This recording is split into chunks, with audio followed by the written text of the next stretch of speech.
శ్రోతలందరికీ నమస్కారం. నా పేరు స్వాతి.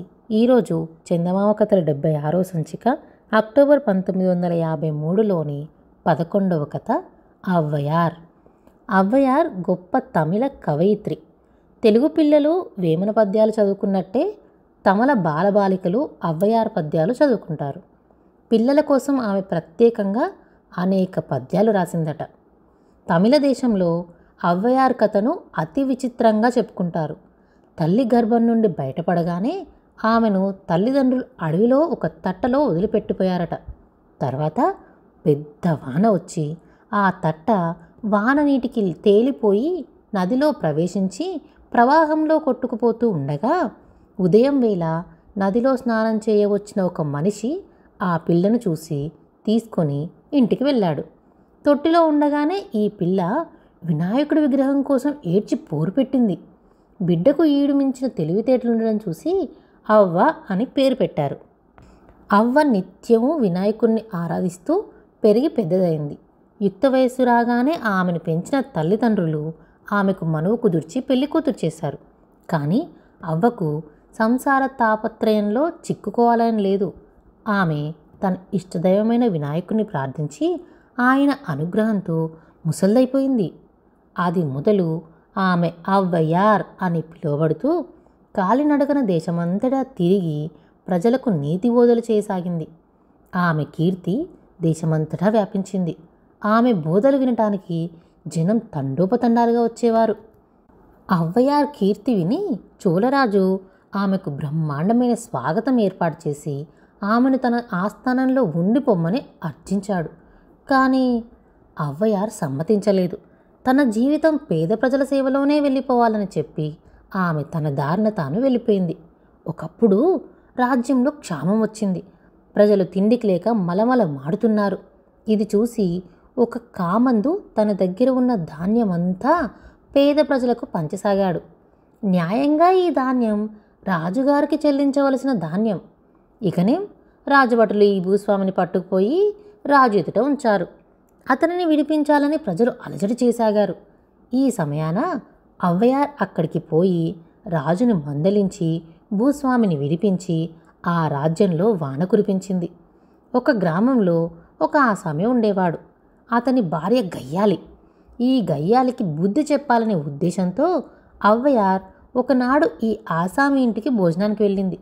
వడ్డించేటప్పుడు గయ్యాలి ఇల్లాలు భర్త పట్ల చాలా నిర్లక్ష్యం చూపింది. అదుపులేని భార్యతో కాపురం చేయటం కన్నా సన్యాసం పుచ్చుకోవటం మేలు అని ఔవయార్ భర్తకు హితబోధ చేసి విస్తరి ముట్టకుండానే లేచిపోయింది. భర్తకు పౌరుషం వచ్చి దండ కమండలాలతో ఇల్లు వదిలాడు. గయ్యాలి భార్య ఔవయార్ని వెతుక్కుంటూ పోయి ఆమె కాళ్ళ మీద పడి పతి భిక్ష వేడింది. ఆడది భర్తను ప్రేమతో కట్టేసుకోవాలని హితం చెప్పి ఔవయార్ ఆమెను పంపేసింది. ఇంకొక గ్రామంలో పరమ లోభి ఒకడుండేవాడు. వాడు పిల్లికి బిచ్చం పెట్టేవాడు కాదు. ఎవరికైనా సొమ్ము ఇవ్వవలసి వస్తే రేపురా అంటూ ఉండేవాడు. ఒకనాడు ఔవయార్ ఈ లోబిని చూడబోయింది. అతడు ఔవయార్ కవిత్వం విని, ఆహా, అక్షరలక్షలు చేసే కవిత్వం, మీకు అంబారి ఏనుగిస్తాను, రేపు రండి అని అన్నాడు. మర్నాడు ఔవయార్ వచ్చేసరికి తనకు కడుపు నొప్పి వచ్చినట్టు మూలగసాగాడు. ఇంకొకసారి వస్తానని ఔవయార్ వెనక్కి తిరిగింది. కానీ లోబికి నిజంగానే కడుపు నొప్పి పట్టుకుంది. చివరికి ఆ పిసినిగొట్టు ఔవయార్ కాళ్ళు పట్టుకొని క్షమాపణ చెప్పుకొని కడుపు నొప్పి పోగొట్టుకున్నాడు. పాటి అనే రాజు ఒకడు ఉండేవాడు. అతనికి 2 కుమార్తెలు. వారిని దైవకుడు అనేవాడికిచ్చి వివాహం చేద్దామనుకుంటూ ఉండగా చేర చోళ పాండ్య రాజులు దుర్మార్గం తలపెట్టి పాటిని చంపి దైవకుణ్ణి ఒక కోటలో బంధించారు. పాటి కుమార్తెలు అరణ్యవాసంలో బాధలు పడుతూ ఉండగా ఔవయార్ వారిని కలుసుకొని వారి వృత్తాంతం విన్నది. వెంటనే ఆమె తన ఇష్టదైవమైన వినాయకుణ్ణి ప్రార్థించింది. మరుక్షణమే వేల కొద్ది ఏనుగులు బయలుదేరి దైవికుడు బంధింపబడి ఉన్న కోటను కూలదోసి దైవికుణ్ణి తెచ్చి ఔవయార్కి అప్పగించాయి. ఔవయార్ పాటి కుమార్తెలకు వివాహం జరిపించసాగింది. ఇది తెలిసి దుర్మార్గులైన చేర చోళ పాండ్య రాజులు వివాహం భగ్నము చేయడానికి తమ బలాలతో బయలుదేరారు. ఇది తెలిసి అవ్వయార్ భూదేవితో, తల్లి, ఈ అధర్మం ఎంతకాలం భరిస్తావు? నోరు తెరు అని వేడింది. వెంటనే శత్రుబలాలు వచ్చేదారికి అడ్డంగా భూమి విచ్చి పెద్ద అగాధం ఏర్పడింది. యుద్ధానికని బయలుదేరిన రాజులు బుద్ధి తెచ్చుకొని వివాహానికి అతిథులుగా వచ్చారు. అవ్వయార్ కాలంలోనే తిరువల్లువార్ అనే మరొక కవి ఉండేవాడు. ఈయన ప్రజల భాషలో కురల్ అనే గొప్ప గ్రంథాన్ని రచించాడు. అయితే ఈ గ్రంథాన్ని మధురలోని తమిళ సంఘం వారు ఆక్షేపించారు. ఈ వార్త విని అవ్వయార్ మధురకు వెళ్ళింది. కురల్ గ్రంథాన్ని ఒక కోనేటిలో పడవేసింది. వెంటనే కోనేటి అడుగు నుంచి ఒక పీట, దాని మీద పద్మము పైకి వచ్చాయి. కురల్ గ్రంథాన్ని ఈ పద్మం మీద ఉంచి భగవంతుడే ఒడ్డుకు చేర్చాడు. ఈ విధంగా తమిళ సంఘం వారి అహంకారానికి తగిన శాస్తి జరిగింది. కురల్ గొప్ప గ్రంథమని రుజువైంది.